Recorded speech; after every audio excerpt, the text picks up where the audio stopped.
Welcome to Tech Talk, y'all.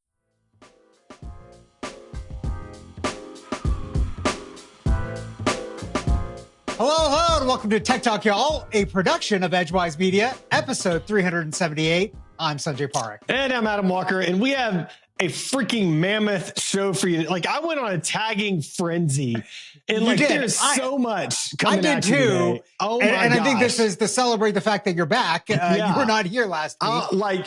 Yeah, and like it's all recent stuff too. It's not nothing. It is all recent stuff. It's going to be great. And Sanjay's already trying to pregame it. He's telling me stuff. Listen, listeners, he's telling me things before this. I'm like, no, save that for the show, man. You got to get my genuine reaction. So that's he only did it with two things. So I'm just excited about things. Yeah, and, I'm excited too. I'm excited too. It's going to be a great show. We have like a lot of stuff to cover. Really interesting stuff. I mean, like space trips and like Weird and Wacky is just blowing it out of the water. And Tech Recs are going to be great. So stay tuned for that at the end. So all right, where do you want to start?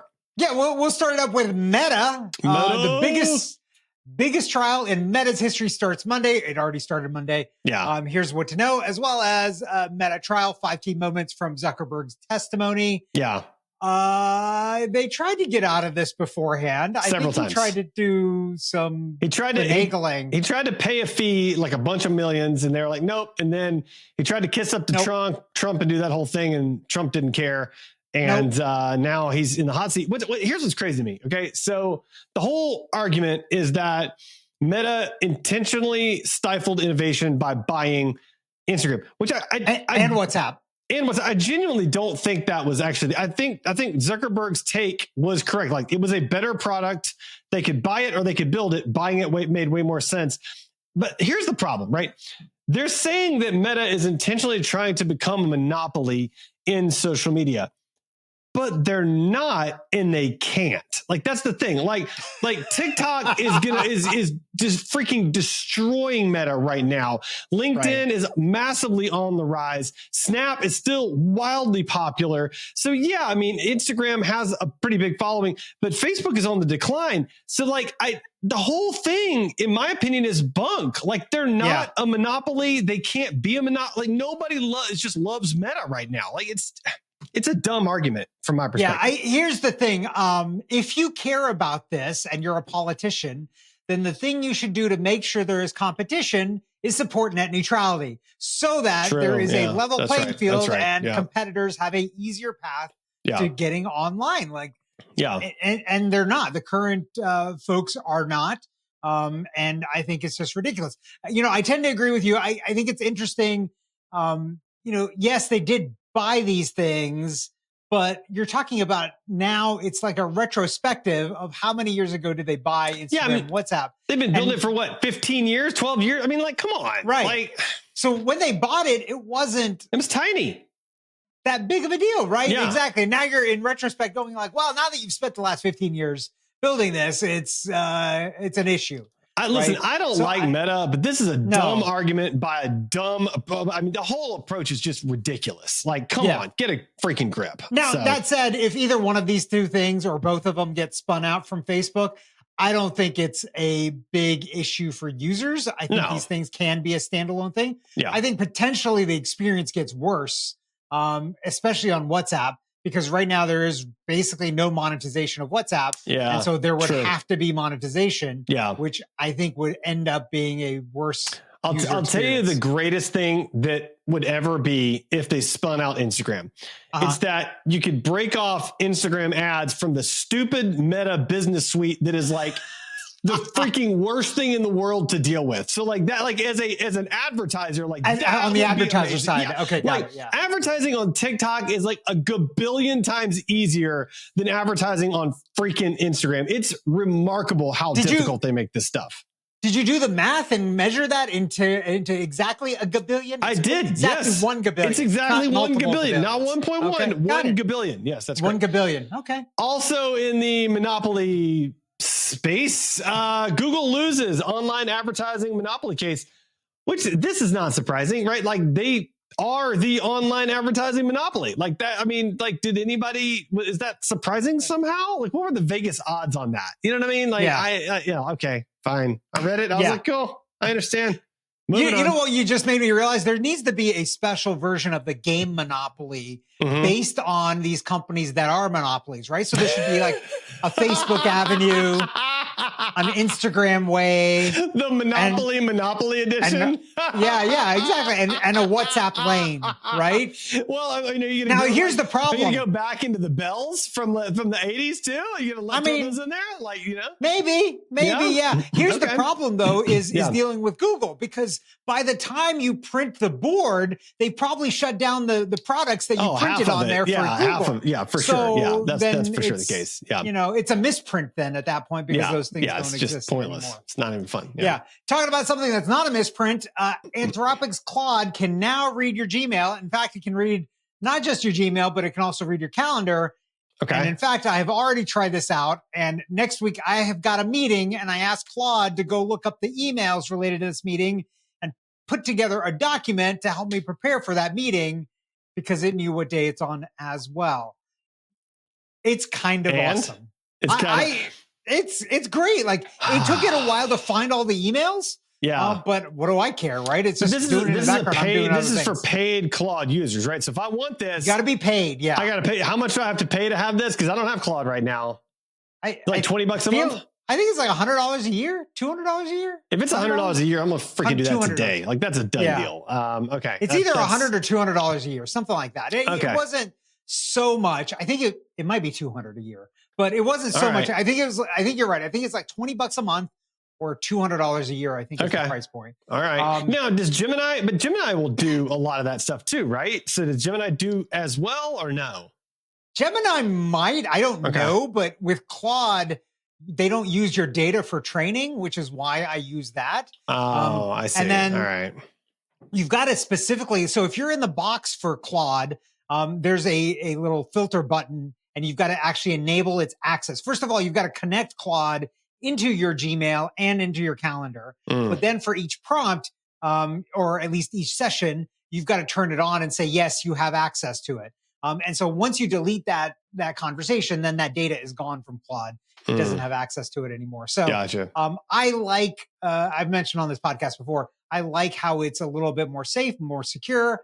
And they have these guardrails of not using your data for training, which is why I use it. So it's really good. And even other services that I use, I tend to default on Claude's LLMs instead of somebody else's. All right, so when I can. Speaking of AI, I ran a quick analysis. I did a financial analysis on AI this morning. I was just curious about something. I was actually curious. I saw your post on this. I was curious for my kids. Like, so here's how it went. So I was like, I wonder what would the number be if each of my kids, starting from age 20 to age 65, put $100 a month into a Roth IRA? Like, what would that be at the end at 65? And at first, it ran the numbers $100. It was going to be like $339,000 or something. Hey, that's interesting. I was like, what would it take to make that number $500,000 at the end of that time period? And it crunched the numbers. It was like $77 a month. And I'm like, no. That doesn't make, you just told me $100 a month gets me to like $330,000, and that $77 a month gets me to $500,000. Like, that doesn't make sense. Try again. It ran the numbers again. It was wrong again. I was like, no. 77 is less than 100. This doesn't make sense. Try again. And it said, it came back and it said, oh, I'm sorry, I made a copy and paste error of a variable. Here's the correct number. And I'm like, wait, a copy and paste error by AI? Like, are you freaking serious right now? Like, that was the reason. And apparently the number, according to ChatGPT, is $122 a month from age 20 to age 65, assuming 7% interest. I've not done the math myself to know if that's correct or not, but yeah, I thought that was fascinating. So there you go. Does it copy and paste error or something? I don't know. That was like, is that I feel like it's either gaslighting me, like that's a BS sort of statement, or like it really did, which I'm not sure which is more concerning. Is it more concerning that it's making up excuses about the mistake, or is it more concerning that it actually made a copy and paste error? Right. Like what? So anyway, it is what it is. It was fascinating. All right, more on AI. A small U.S. city is experimenting with AI to find out what residents want. So they had residents put what they wanted for their next 20-year plan or 25-year plan or whatever it was in, I think, 140 characters or less for like each item into this submission. And then they could agree or disagree with other submissions. And then they were able to see sort of what residents wanted using AI to sort of sift through all that stuff. It's fascinating. There were like 7% got discarded because they were personal attacks on people, which I thought, okay, that tracks. And then, but only 51% actually got through because a lot of them were repetitive or whatever else. And those were filtered by humans, I believe. And then it all went into AI, sifted through it, and they figured out like, here's the 2,000 things that 80% of the population agrees on, which is an amazing way to figure stuff out, right?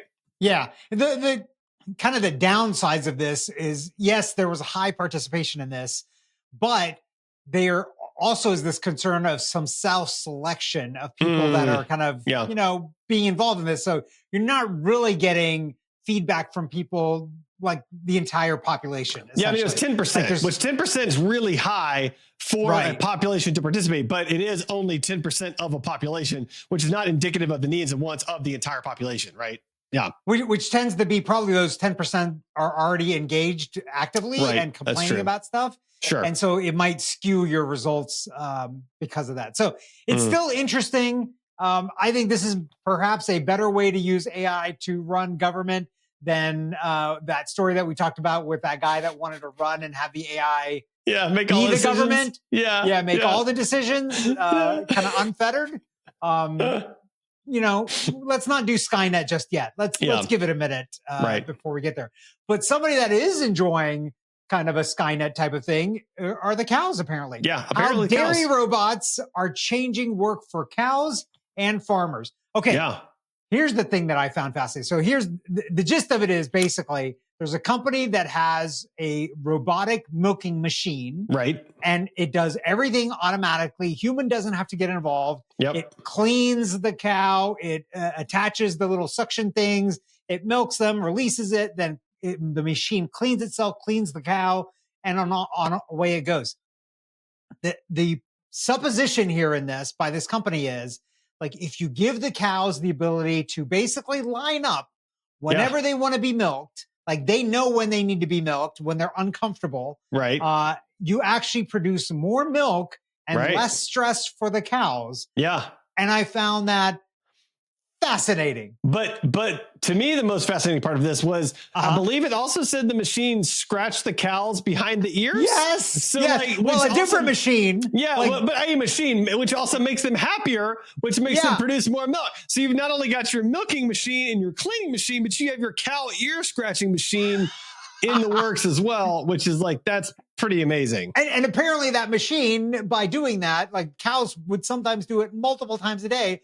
It actually keeps their skin healthier over time. There's a picture. You should, listeners, you should click the article and take a look at the pictures. There is a picture of a cow on those big, I mean, I don't even know what to call it. It's a big giant brush that's spinning around, presumably. And the cow is loving it. You can tell, man. The cow is there for it. Loving it. They're showing up. They're showing up. The other robot that they have too is a robot that deals with all the manure in the place, which I wonder what's the name of that robot. Is it called like Crapbot? I think I'd call it Crapbot. Like, hey, John, the Crapbot's busted. Go clean. No, go. Yeah, no, I'm not doing it. You got to do it. Go clean the Crapbot. Like, well, what was interesting is they talked about what kind of sensors the manure bot has on it. Yeah. And they're like, well, they couldn't use other more high tech sensors because usually that robot is covered in manure. It gets full up. All right. Well, speaking of things that aren't covered, touchable 3D holograms are now a reality in world first breakthrough. So did you watch the video? Because I'm not sure this I didn't watch the video. I didn't realize there was a video. I don't know that this is an accurate statement. So it's kind of touchable. It's a hologram. But like it's got this thing that oscillates up and down really fast, with like rubber bands on it, and you sort of touch that sort of then transmits the touch to the hologram. So yeah, sort of. Okay, it's a little weird. Okay, sure. I think they want it to be a touchable hologram. Yeah, but I mean, it's a hologram. It is a hologram, that does interact with touch. So I guess that's true. I was thinking more like you're touching light, but you're not really touching light. You're touching like rubber bands attached to a platform that it's oscillating like super, super, super fast. And so like if you put your finger in it, it like knows your finger's there and you can like move it around and stuff. So it's interesting. It feels like this is very much prototype early stage, but it'll get pretty cool, I think. You know what this reminds me of? I don't know if I don't even remember the name of the game, but there was an arcade game in the 90s that was, you would play it, you have to go to an arcade to play it with joysticks and stuff, but it was a hologram. Like the game was a little hologram. You could not touch it. And interesting. Back then it reminded me of that, the chess game that they play in Star Wars that Luke or Chewbacca are playing, with the little like 3D chess thing. That's what that reminded me of. Yeah, for sure. For sure. And it's amazing. Like, wait, we've been doing trying to do hologram stuff for I don't know, 30, 40 years now at this point. Oh, longer than that. I mean, the 70s were a lot longer than 30 years ago, my man. Right. So, that was the idea. Then it actually came into practice maybe in the 90s. Okay, fair enough. Yeah, fair enough. Yeah. Still, we're not quite there yet. It's hard to do. It's hard to do. Yeah. But talking about somebody who else is not quite there yet, Tim Cook cares about nothing else product-wise other than beating Mark Zuckerberg to a pair of truly smart glasses. Tim Cook probably has time on his hands since Mark Zuckerberg's busy in the courtroom right now. So, get to it, man. He's distracted. He's got his eye off the ball. Yeah, that's right. He's got his eye. Yeah, that's. I mean, I do. So this is the future. I mean, this is like smart. I think I'm convinced, right, that smart glasses are going to be what the iPhone was. That's like that. It's going to be that revolutionary. It's going to change. So basically everything. What you're saying is people are going to pay even less attention to other people and maybe be distracted all the time. Great, awesome, I mean, maybe, I think so. And what I think is that I think the Apple Vision Pro is Apple's. I think Apple recognizes they have to go down that path in order to get to the smart glasses landing spot. And I think there's a space for VR. I think Zuckerberg's doing VR. There's a space for that. I really like my MetaQuest VR rig. It's fantastic. I think the MetaQuest is arguably better than the Vision Pro in a lot of ways. But I think the ultimate goal are going to be smart glasses that to some degree have a lens, augmented reality, whatever. It is the next huge wave. And I think Apple is recognizing that. So think you don't think somebody's just going to leapfrog the whole thing and just do the smart contacts that we've talked about in the past? I mean, maybe. I think I like the idea of it. I think it's limited though. I mean, I think smart contacts are going to be limited in terms of battery power. I think they're going to be limited in terms of like one thing about the Meta Smart glasses that our buddy Mickey has is you can take video and photos with them. So that wouldn't be that'd be a lot harder to do. I think with contact lenses, I think being able to talk to your glasses like you can with the Meta glasses, where you can ask ChatGPT or whatever questions, that's not going to be an option. So I think likely the progression is going to be glasses first for a pretty decent chunk of time, the same way that smartphones have held on for a chunk of time, and then eventually it'll progress to something beyond that. But I don't know what that something is. So that's my. See, here's the only thing that I need right now is I need, and ideally it'd probably be contacts. I need the contacts to show me what somebody names. I know you need names. That's all I need. That's always your problem. I literally was at a meeting the other day. I was meeting somebody. Okay. And we had planned this meeting. I'd only met this person once. And they came walking up to me and I knew I was meeting them. I totally forgot what they looked like. And they were like, hey, and I'm like, I'm hoping you're the person because I've forgotten what you look like. I had a worse experience than you on that because you can fake that. You can. So I was at a meetup a couple of months ago, and I walked up to somebody and I was like, oh, hey, I'm Adam. How are you doing? And she was like, oh, we've met before. Oh, that's the worst. I'm sorry. The problem with doing a ton on social media too is in the hat both, or that I tend to be recognizable to certain groups of people, but I don't remember anything at all. So it's not a good combination. Like I met somebody today and she was like, oh, hey, Adam, nice to meet you. Hey, I follow you on Instagram or on LinkedIn and see all your stuff. And I was like, cool. Like that's the first time that's ever happened. So, but she didn't say that we'd already met before, thankfully. So what's worse, and this happened to me in the early days of social media, is that you end up posting things and then people you don't know have read them and then will reference them to you. Yeah. And you're like, how did you know are you following me? What is happening Yeah. right now? Yeah. Oh, that's I true. posted it. And there you go. So That's funny. try not to do that anymore. All right. Speaking of things we shouldn't do, like eating microplastics, doctors say they found a way to clean the microplastics out of your body. This could have been a weird and wacky, by the way. It could have been. I thought it was interesting that they can do it. The thing is that it's basically filtering your blood, and it's astronomically expensive. It's like $12,000. $12,000. And here's the problem, right? Somebody's paying. I mean, obviously they're like doing this right now. Somebody's paying $12,000 to filter microplastics out of their blood. Which, I mean, I guess it's probably a problem that they're there. We're probably all dying slowly, but they're just going to get more microplastics in there, like the next day. So, like, okay, how often are you going to drop 12 G's on this? Like monthly? Is this a I agree. I feel like you're dealing with the symptom, not the cause. Yeah. Right? Like, yeah, you need to deal with that, but sure, I think you need to get to the root cause. Yeah. And maybe spend a couple of those 12,000 bones, on the root cause instead of that's right, kind of the after thing. Somebody else that needs to be dealing with the root cause. Whistleblower org says Doge may have caused quote unquote significant cyber breach at U.S. labor watchdog. Yeah. So here's the thing. I don't even know what to say now. At this point. They talked about him like getting access to like super private information, like union information, like all kinds of stuff like that. But then they said in the article it was 10 gigs of data. And I'm like, 10 gigs, like that's one file. Like 10 gigs of data is like basically nothing now.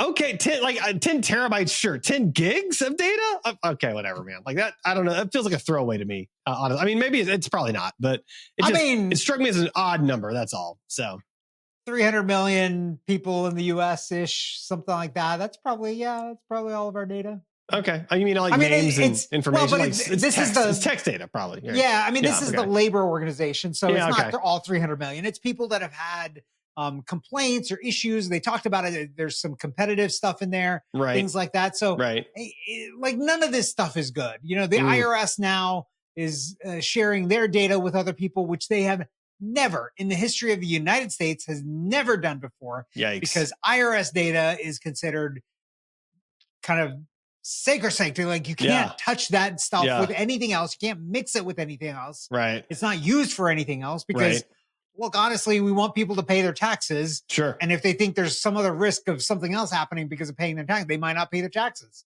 So at a minimum, I like that plan. We want your money. Like you can do other bad stuff. Just give us your money is kind of the plan from the government side. And I, as a taxpayer, I respect that plan. Like, yes, do get their money. Speaking of giving us your money, that's a good segue into. Go ahead. For you. No, for you. It's your is it me? Yeah, I think so. No, it's you. Sorry. I did the last one. I'm sorry. So Trump exempts smartphones and computers from new tariffs. I get the feeling that list is about to get a lot longer. But then they also said that this is temporary, and then they're going to shuffle it around into semiconductors, and there's going to be a different tariff for some. Basically, nobody knows anything, including the people saying things. They don't know anything, and they're just making it up as they go along. That's basically the approach I feel like mass is being confusion done is a good way to grow an economy. Okay, so that's going to be my platform when I run for president. I'm going to be like, listen, I'm going to cause chaos, and your life is going to be better because I've caused chaos. So, we're going to get some really hateful comments on this. There's a TikTok, by the way. Like this we will. This one's going to be bad, but it's fine. We'll take the bullet on that. I mean, here's the thing: investors don't like chaos. No, they don't. They don't like uncertainty at all. Yeah, nobody likes uncertainty because it makes it really hard to plan. But I feel like that's essentially what's happening. They're making everything up as they go along, and seeing what they can get away with as they do it. Yeah, it's not somebody else that's making it up as they go along because of the tariffs. Chinese marketplace DHgate, which I've never heard of before, and have still not used the app. Right? No, I'm not. Becomes a top U.S. app as trade war intensifies. So basically, this is a way of getting Chinese stuff cheaply, directly from the manufacturers. Right? So basically, what's happened is a bunch of creators flooded TikTok talking about how hey, all these designer bags that you think are from Europe or whatever, they're all made in China, and you can get them all right here on DHgate, and it's basically the exact same thing as the designer bag. So just download the app and go buy it. And yeah, exactly. And it, I mean, I have, I'll just say I am tangential. I can't even say the word. Tangential to some individuals that may have found some bags that are similar to designer bags without the label. So I mean, well, whatever, it's fine. It's what it is. So is the quality the same? Is it actually surprisingly good? Yeah, it's shocking. Really? As a matter of fact, speaking of, and I haven't tested this obviously, but there's a whole series of TikToks that I've run across recently that are all about the Apple Air, like what do they call it? The big Apple headphones that are like $500 or something. And there's a Chinese knockoff for like next to nothing. And it's like all these people that are like, look, these are amazing. They last for 18 hours. And like saying they're the same thing. I don't know if it's accurate or not, but it's fascinating to watch. So there you go. But yeah, it's just knockoffs. It's a place for knockoffs, and that's fine. So yeah, I don't think I've got it in me to like, I'll pay the premium to let somebody else figure out that this is authentic. And then I'm good. If there's a problem, I can give it back to them and say, I'm all set. Yeah. All right. Last up before weird and what? No, never mind. Last up before we talk about space. Sorry. I was a break. I told you we have a lot.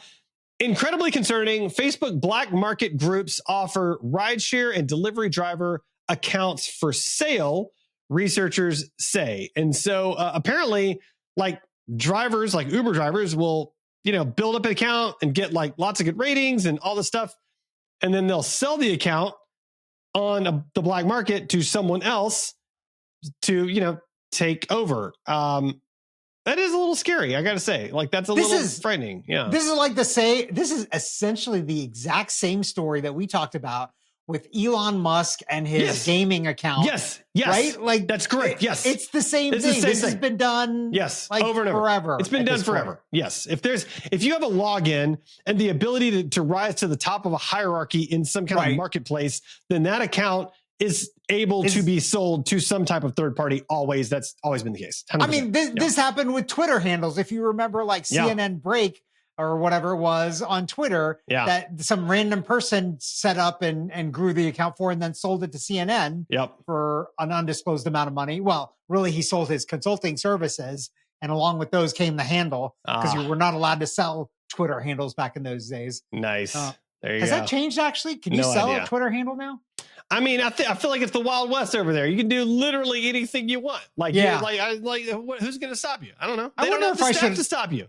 I wonder if I should unload mine now, because I feel like the value of it's going down, and I don't use it anymore. Yes. And I'm sure somebody would maybe buy it. For sure. Yeah, for sure. For at least a few dollars. Speaking of buying into things, Sanjay? Yeah, somebody else that's buying into things. Blue Origin mission with all female crew, including Katy Perry, complete space trip. And it leaves me wondering why. So I mean, great that it was an all women, whatever. But these people are not doing it. They're basically just joyriding. It's straight tourism. It's a joyride. I have mixed feelings on this. Okay, so we're gonna talk about it. So a bunch of other celebrities came out and were like, "Hey, it's cool that you went to space and paid $1 million, but that $1 million could have fed how many kids, right?" And how much environmental destruction happened because of that trip too? Yeah, no, I get. Well, the environmental destruction is a different struggle for me, but I get that argument, right? The other side of that argument is when you're talking to somebody that has a net worth of, I don't know, let's say they have a net worth of $500 million, right? And they're like, hey, I want to improve my perspective on the world. I'm going to do that by going to space and seeing the world as one. I mean, it changes your whole life in a sense. Like, to spend $1 million on that is a no-brainer. Like, honestly, it's a no-brainer, right? So on the one hand, I agree with people like Olivia Munn that were like, hey, you shouldn't spend this money. It should go to charity.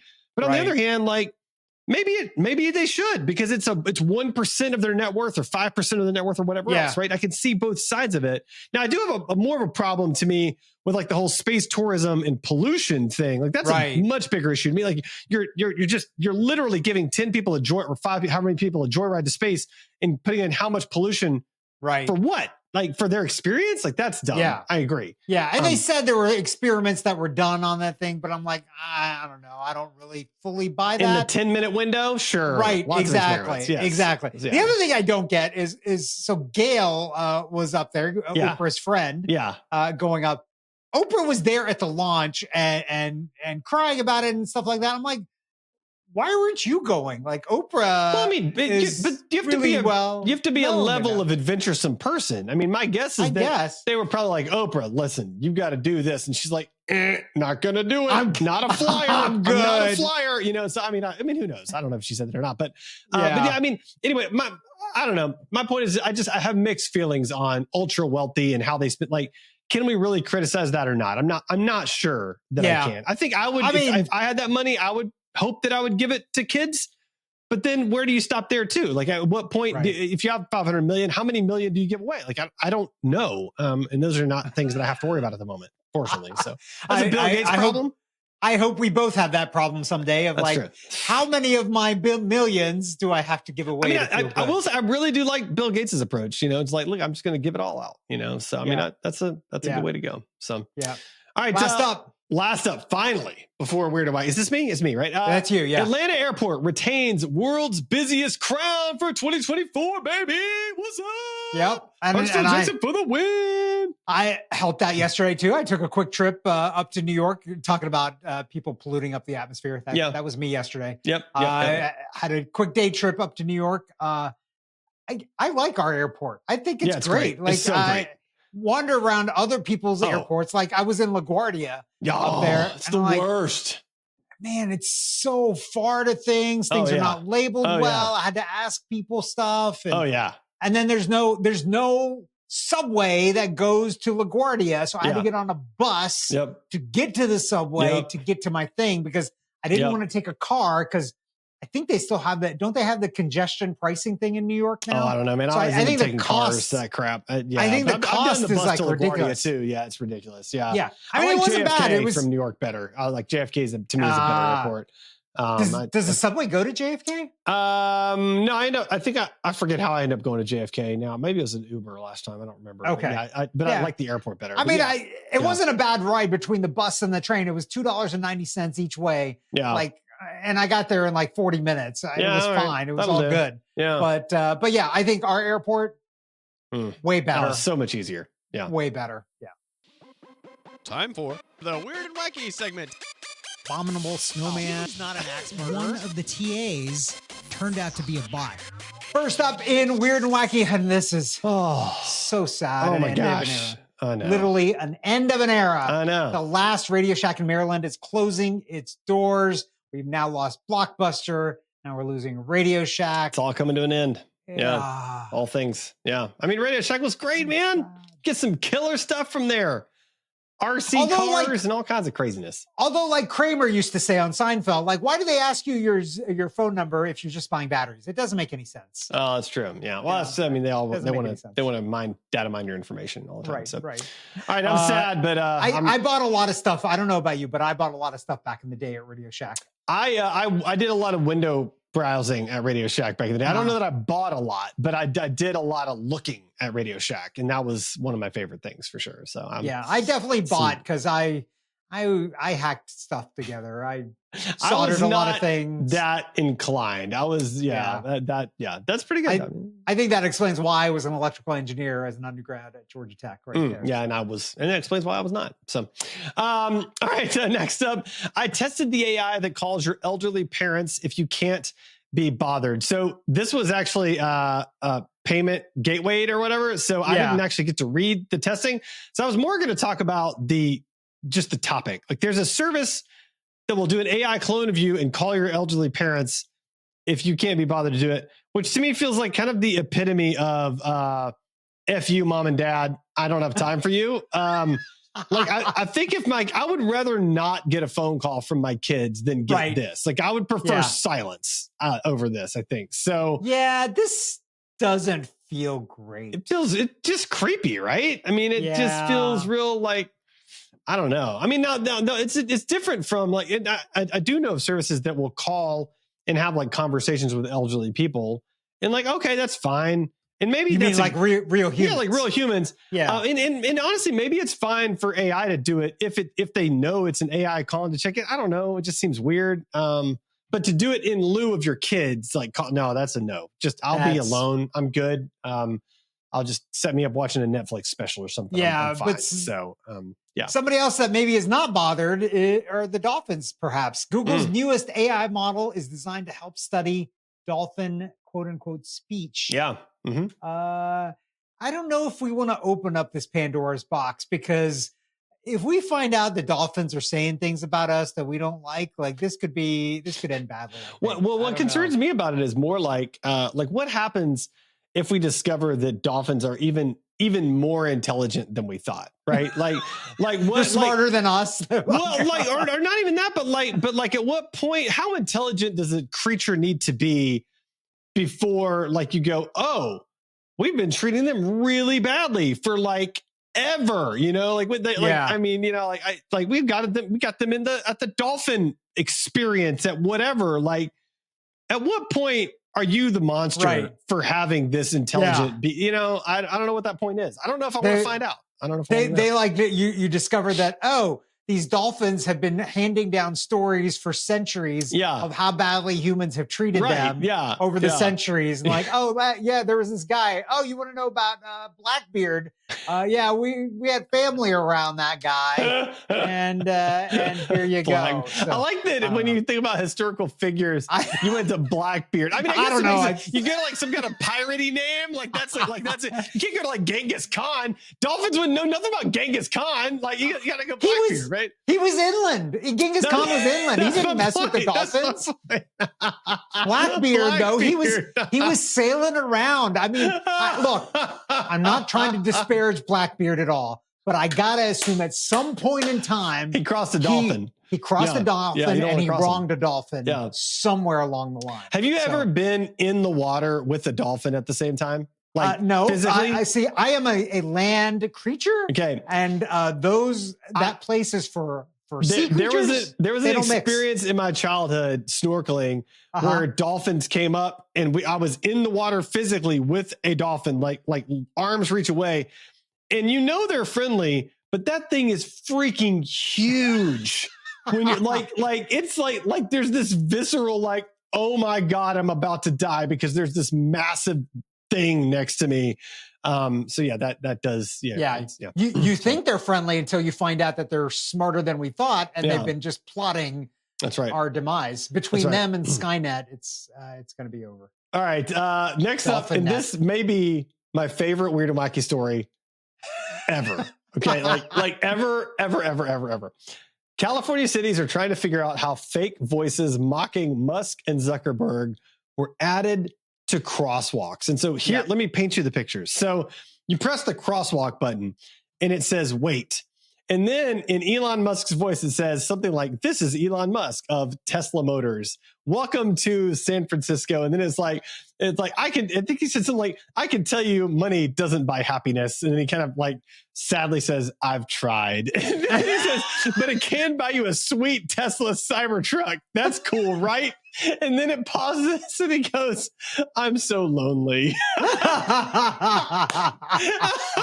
Oh my God, I was dying. I watched it 3 or 4 times the video. I was dying. I was laughing so hard. So maybe this clip of our show might actually go viral. Yeah. If somebody's out there and knows this person that did this, person or group of people that did this, we would love to have them on the show on Tech Talk Y'all to talk. We could do it anonymously if you wanted to, because you don't want to get caught. We will protect your identity. Have them reach out to us, or you reach out to us and hook us up, because I think we would do a special episode just to talk about kind of this engineering, how the idea came up, how they executed it, how it all happened. Kind of the whole meaning of life there. It's brilliant on so many levels. Who thought hey, it would be great to clone Elon Musk's voice. Okay, how do you go from that to, and let's apply it to a crosswalk speaker? Yeah. It's just so brilliant and so well. And the writing of but money won't buy you happiness. I've tried, but it'll buy you a sweet Tesla Cybertruck. It's just the writing is so good. It's well executed, I gotta say. So, listeners, please help us out. Go out there, find out who this is. Let them know that we want to talk to them. We will do a special episode just to talk to this person or these folks. Be so good. Because it would be so it's good. The most creative form of vandalism I've ever seen. Like it's just so funny. And yes, potentially, like this is not great because of the impact that it has on visually impaired folks trying to cross the streets in those places. But it did say wait, though. I mean, you hit it and it said wait. Like it let them know to wait. So I mean, that's good. You know, they didn't like disregard the needs of visually impaired people. They just added to it. So and you know, if you're visually impaired and you start hearing this thing, you're like, okay, maybe I should not cross anything because this seems like a bad idea. And you're right. You're very, very right. I think it's visually impaired or not. Bad idea. Don't buy a Cybertruck. Yeah. Next up, a tweet asked for a simple finance app. 2 hours later, it existed.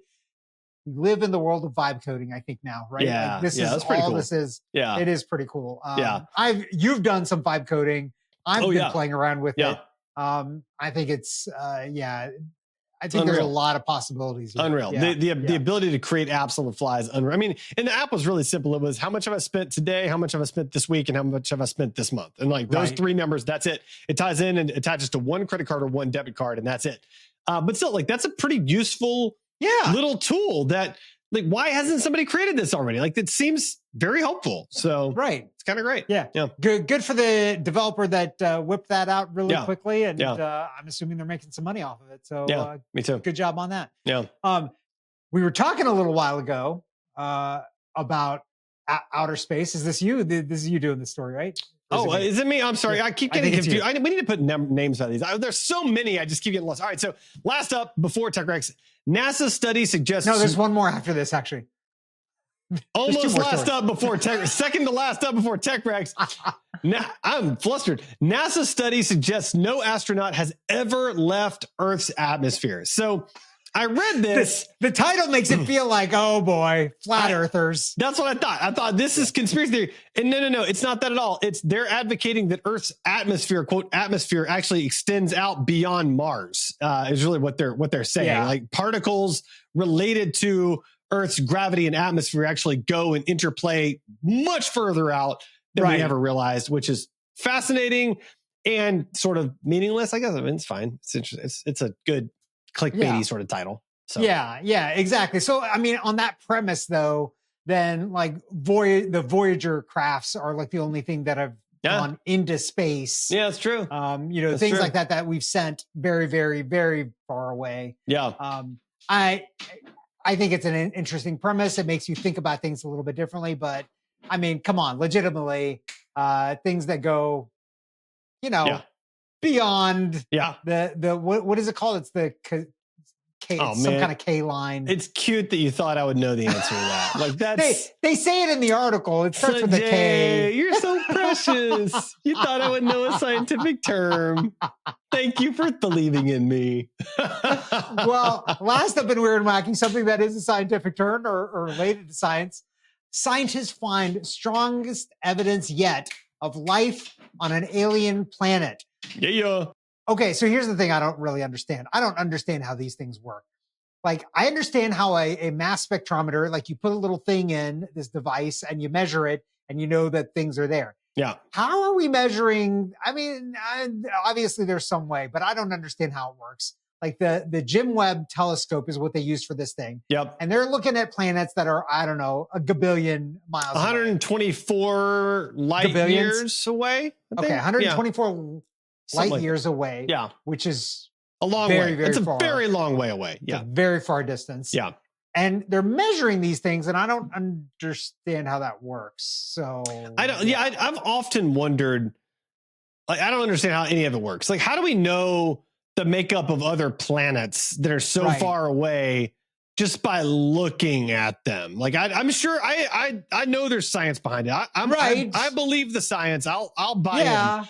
but I don't just understand, don't understand how it it. works. Yeah, So- exactly. And they're Because saying to like, me, when they're I like- look at them, they're like little tiny dots in the sky. They're like I bacteria. can't really tell that much they of found? anything. They think they found bacteria on that planet or something. Yeah, so apparently yeah. these gases or whatever are generally here on Earth only through biological processes. Right. And they believe there might be microbial life on these planets. There is no reason that they believe yet that there is sentient life, like life that actually understands things. Like, Right. but there is a chance that there is some kind of microbial life form teeming on this planet. So give it a gabillion years and we can have some neighbors. What's up, neighbor? Well, and you never know. It might already be there because we're looking at stuff. We're measuring it from 124 years That's ago. True. Yeah. Right? That's there was true. microbes.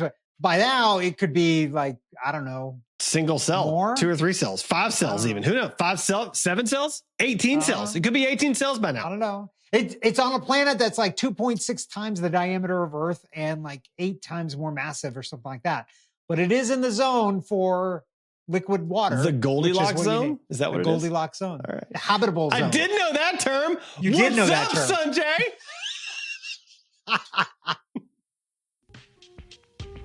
Tech wreck. Time to get your tech wreck. Tech wreck. Chicky. Tech wreck. Time to get your tech wreck. All right, Sanjay, it's Tech Wreck time. What do you have for us this week? I have the best website on the internet.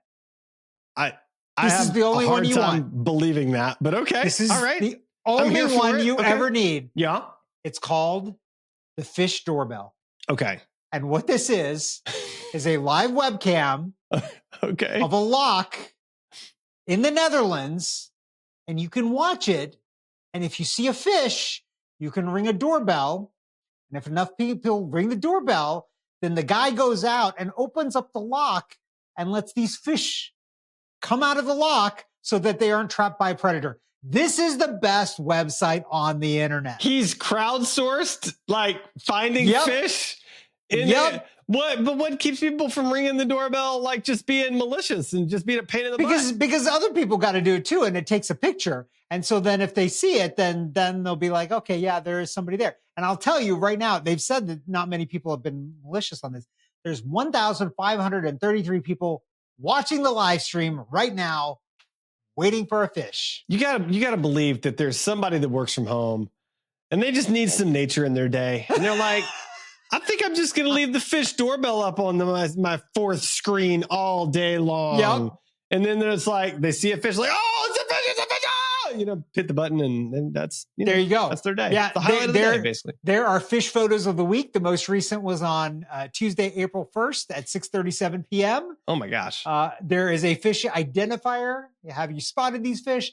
There is all kinds of things. So I saw this on, I think, John Oliver's Last Week Tonight. Okay. And it made me laugh. It actually also made my wife laugh. It was that funny. Okay. And it is worth checking out. I've That's yet to see a fantastic. fish on the fish doorbell, though. Yeah, I mean, you haven't watched long enough. You got to watch longer. Clearly, Yeah. clearly need to So, watch yeah. a little bit longer. A little longer. Adam, what do you have? It's clearly not going to be as good as the fish doorbell, but what do you have for us? I this mean, week? I know it's not as entertaining, but it could save your life. So there's that. Prepared Hero Emergency Fire Blanket 2-pack. It's a fire suppression blanket. So if you have a kitchen fire and you don't have an extinguisher handy, or maybe you don't want to use an extinguisher for some reason, you can grab this fire blanket, you pull it real quick out of its packaging, and you lay it over the fire to kill the fire. Smother it. Yep. Smother the fire. And So kind of great.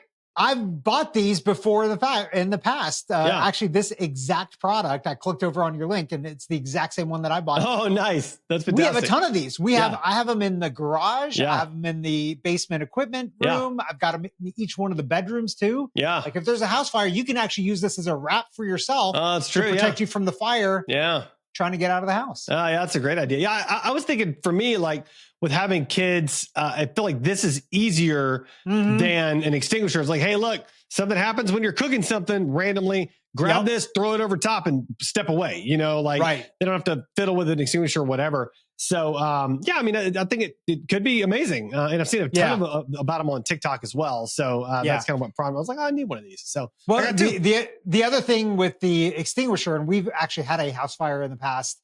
It was an oven fire. It wasn't like a house fire. My wife actually used an extinguisher.